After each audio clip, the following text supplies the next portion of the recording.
In the previous video, I revealed my net worth at 28 here in the UK. In this video, I am hoping to explain the nuances and crucially break down how much of it was money from our own income, how much of it was gifted, and how much of it was some sort of contribution or return. So stay tuned.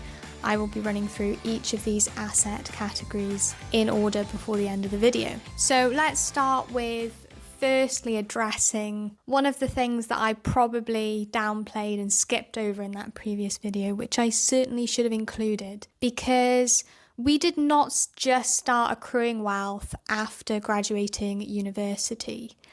My story is less impressive, so I might just quickly start with that one. I very simply attended school and then I left home at 18 to go off to university and try to become independent. At that time, I was very much reliant on my family and I had not earned a thing. I had never had a job before, but I wanted to go off. I enjoyed education. I didn't want to get a full-time job. So I went and I enrolled and I studied English and history at Royal Holloway University of London, where I then got my first ever job as a student ambassador. You could just be thrown into an amphitheatre and told to talk about your experience, which frightened the living daylights out of me. But I got through and I earned some additional money, or I earned some money, which was great. And it was really good for my CV. So I certainly don't regret that. But the only real thing I can comment on here is that I took out a student loan. I used that to live, but I lived beneath what I was assigned. So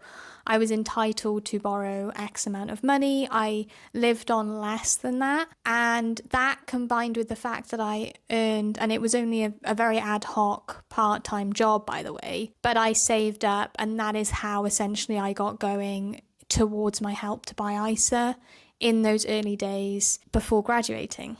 So Nick is my partner, and his story is quite different to mine in that he really got ahead of the game. He grew up on the Isle of Man, and between working part-time throughout, I think, his A-levels, and then finishing and doing a full year working for an e-gaming company on the Isle of Man, and then returning for 2 following summers, so working 3 months, again, 2 times during university. He was really great and managed to save up, I think, in the region of £40,000. So even before we started to factor in us working full-time for 8 years following university, he had all of this money that he had very diligently saved because he had been able to take advantage of living at home. That is, again, not something that anyone would be able to do, but he was really good and he did that, and he put in the work and he saved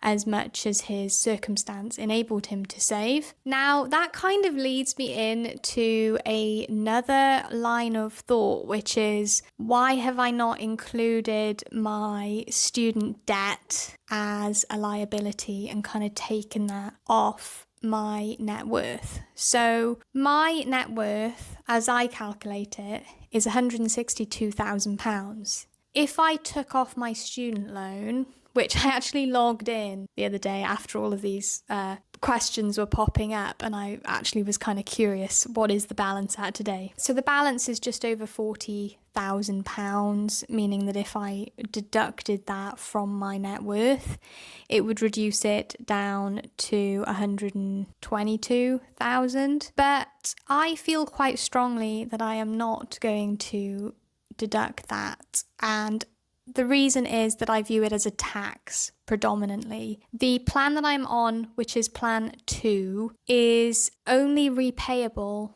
when I earn above a certain threshold, and then it is only ever a proportion, so 9% of what I earn above said threshold. And so it's more a case of how much I earn determines how much I pay, and also there is no obligation for me to pay this loan back in full.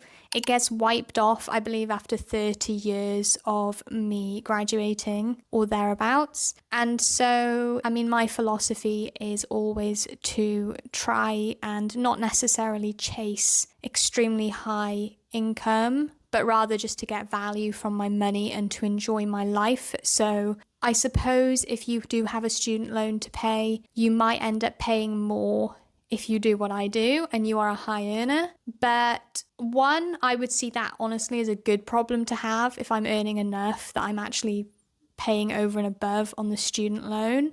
And it's only ever going to be an additional tax. And the other thing is that if I start paying it down and I don't manage to pay it off in full, then I've essentially lost that money. And that is absolutely something I do not want to do, because you cannot undo the over repayment. So really, like, if you feel like it's going to be worthwhile for you, and I would say it only is for the real top percentile of earners who are going to repay theirs in full, then think carefully before you start paying down into it and make sure that you are going to go all the way, because if you don't, you run the risk of just kind of like throwing that money and wasting it. And actually, logging in to my account was good for me because I actually found out something that I didn't previously know. I found out that you can request a rebate on your student payments if your income drops or ceases. So I actually left my employment in December, and I will have to wait until the end of this tax year. But if at the end of this tax year my average earnings are below what my salary was, then I will be able to request back some of my student loan. Nick did not have a student loan. He, going through the Isle of Man, he went to the same university as me in the UK, but the Isle of Man offers grants to people who perform well. It was a combination of support ongoing for his accommodations, and then I believe he used his savings to cover essentially like other living costs, like food and entertainment and things like that. And then finally, like, that government grant was extremely useful to cover off the tuition portion that his parents were not paying. So when it comes down to the proportion of our assets, this is the really interesting breakdown. We've split it into three main overarching categories. First up, we have our own contribution through our income, through our salaries, through what we ourselves have earned and then manage to put away and save/invest. So out of our total net worth, that equates to 67% is what we personally have managed to put and squirrel away/invest. Then comes our family, our assistance, our help from family. So that equates to 15% of our net worth to date is through family contributions. And then finally, we have the really exciting portion, I think, which is returns. So returns could be investment returns, it could be interest returns, it could be government contributions, or in the case of our pensions, it could be company contributions. You know, when employers sort of match or they give you a percentage of your earning towards your pension, that's what I'm talking about. So that equates to 18% of our net worth currently is from returns.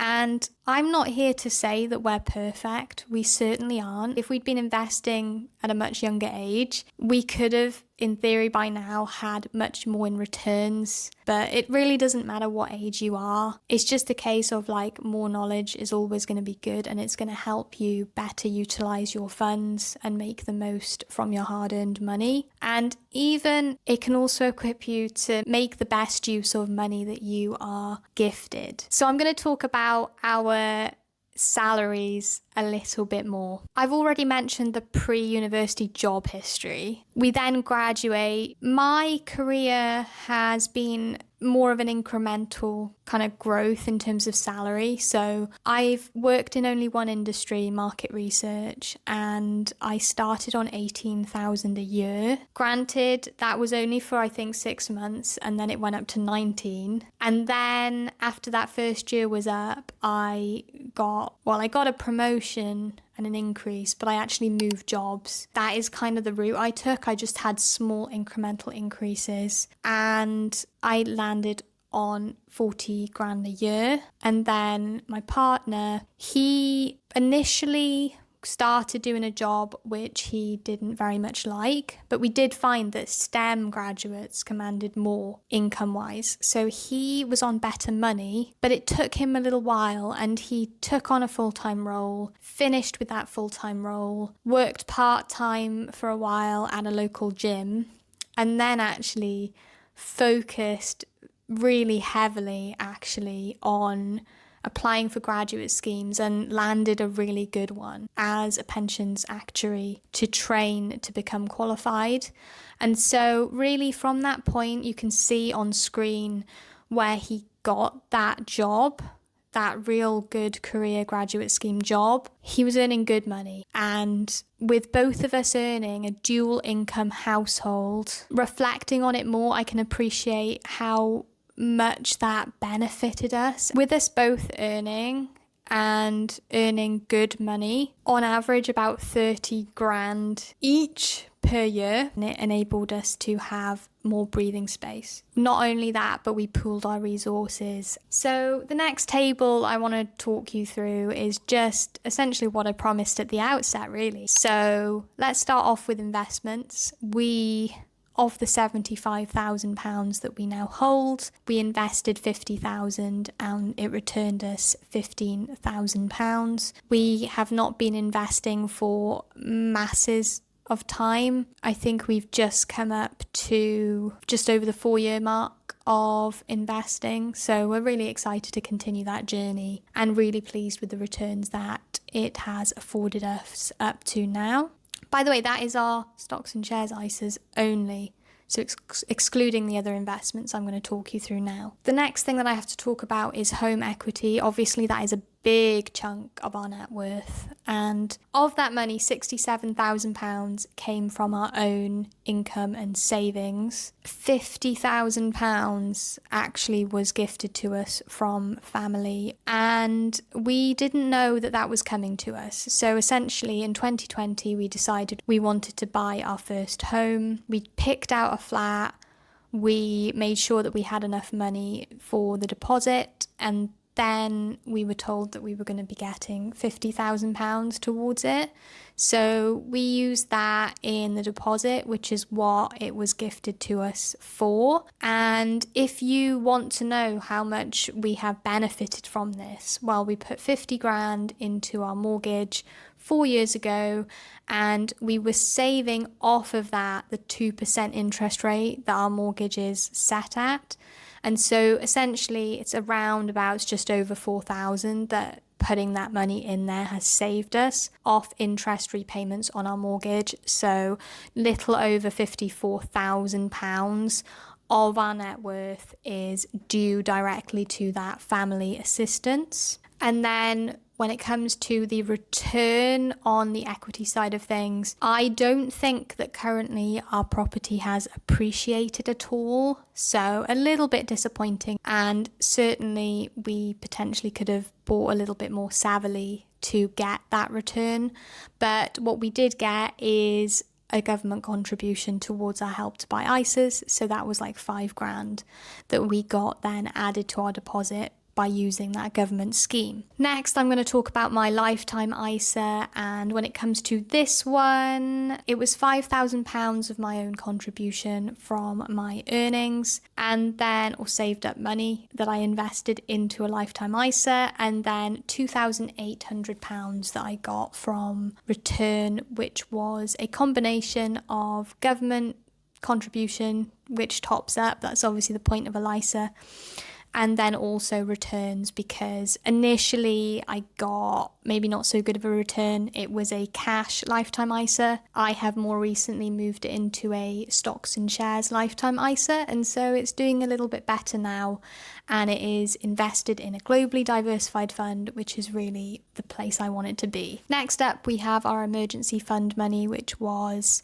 £15,000 in total, and of that 14.5, so vast majority, is from our earnings and our income, and then £500 or thereabouts has been made from passive returns on that money, which is held in Trading 2 and 2 as cash in low risk money market funds. Then we have our car, which we paid for out of our earnings. And next up is pension, and this one is pretty interesting. So when you break it down, you can see that £20,000 was what we paid in, £20,000 is what our employers paid in, and 10,000 is essentially returns because all that money is invested. You know, this is where you start to see in the categories that it's not all about necessarily just saving a ton. It's also about making sure that you know like what your employer is matching or what they offer to match, because you can get a lot more value for your money this way through pensions and things like that. And then finally we have our fixed savings, of which we put in £40,000 from our income, and it returned to us £4,000. That was something that we only just started just under 2 years ago, and so it hasn't been going very long, and it hasn't made us the most in terms of return either. But every little helps in this instance, and that's kind of my philosophy in general. So in total, then we have £217,000 that we paid of our own hard-earned money, £50,000 that we were very fortunate to get from our families, and £57,000 in total that was a return, either investments or interest or another form of contribution such as an employer or a government contribution. So hopefully that has answered pretty much all of the questions on this. I am certainly going to follow up with a budgeting breakdown of what we spend, because I also very much think that these micro decisions can help add up and compound. But yeah, thank you for sticking with me. Thank you for listening again, and hope to see you when I post the next video. Thanks very much. Bye.